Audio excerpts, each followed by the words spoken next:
कि पिछले इलेक्शन में जो पंजाब में था, सारी ताकतें एक तरफ इकट्ठी हो गई।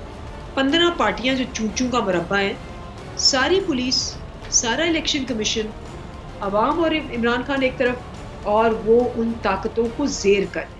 अच्छा दिलीप साहिबा, इमरान खान साहब ने पूरे मुल्क में जलसों का ऐलान कर दिया है, तो क्या आपको इलेक्शन जल्द होने का कोई इशारा दिया गया कहीं से? देखिए, इशारा तो 22 करोड़ अवाम दे रही है, और जमहूरियत में वही जो इशारा होता है वो सबसे ताकतवर होता है। और आपने देख लिया कि पिछले इलेक्शन में जो पंजाब में था, सारी ताकतें एक तरफ इकट्ठी हो गई।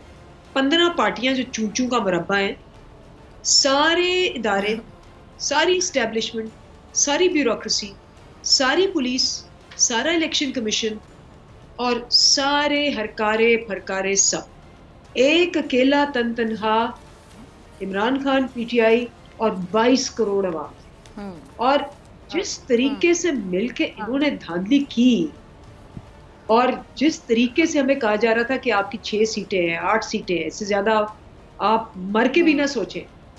मर के क्या, हम तो जिंदा रह के ये देख रहे हैं कि फेंटा लगाया, 15 सीटें जीती। और अब जिस किस्म का, जितनी शदीद गर्मी में हब्स में अवाम निकल रही है, इससे क्या आपको पता चलता है? इससे पता चलता है कि अगर आप जमहूरियत की बात करते हैं और आप कहते हैं कि जी अवाम की जो आवाज़ है वो सबसे ताकतवर है, तो ये पहली दफ़ा पाकिस्तान की हिस्ट्री में हुआ है कि सारी ताकतें एक तरफ, अवाम और इमरान खान एक तरफ, और वो उन ताकतों को ज़ेर कर रहे हैं। इसलिए मेरा ये ख्याल है कि जिस तरह से अवाम निकल रही है और जिस तरह से अवाम अपनी आवाज़ को बुलंद कर रही है, बावजूद शेलिंग के, बावजूद टॉर्चर के, बावजूद बर्बरियत के, बावजूद बैन करने के मीडिया को, तो ये आवाज़ नहीं दबा सकेंगे और जल्द इंतज़ार। सब्सक्राइब करें और बेल दबाएं ताकि कोई खबर रह न जाए।